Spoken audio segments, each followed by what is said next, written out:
Tu crois que la chasse aux sorcières, c'était quelques procès isolés?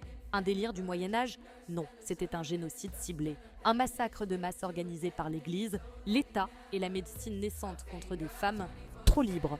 Tout commence en 1486. Deux inquisiteurs allemands, Heinrich Kramer et Jacob Sprenger, rédigent le Malleus Maleficarum, littéralement le marteau des sorcières. Ce livre devient le manuel officiel pour reconnaître, torturer et éliminer les sorcières. Une femme qui parle fort, sorcière. Qui soigne avec des plantes, sorcière. Qui vit seule, sorcière. Qui refuse de se marier, encore sorcière. Entre le 15e et le 18e siècle, plus de 200 000 femmes sont accusées, torturées, brûlées, pendues, noyées en Europe. En Allemagne, certaines régions ont perdu jusqu'à 60% de leur population féminine.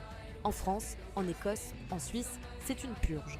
La chasse aux sorcières, c'est le patriarcat en action, déguisé en foi et en ordre social.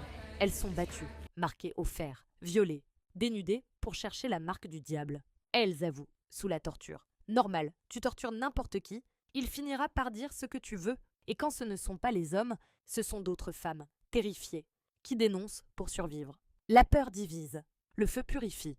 Et pendant ce temps, l'Église, les États et les médecins récupèrent le savoir des guérisseuses, les terres des veuves, les enfants des mères indignes. On a tué des générations entières de femmes parce qu'elles étaient femmes. C'était le plus grand féminicide de l'histoire. Et aujourd'hui, on parle de ces femmes comme d'un folklore. Mais ce n'était pas un conte, c'était un massacre. Et ce qu'on leur faisait, on le fait encore. Moins visible, plus légal. Mais toujours là, on brûle les femmes autrement. Par l'humiliation, le silence, les lois sur leur corps, les violences médicales, les féminicides. On dit qu'il ne faut pas réveiller les sorcières, mais on ne les a jamais laissées dormir.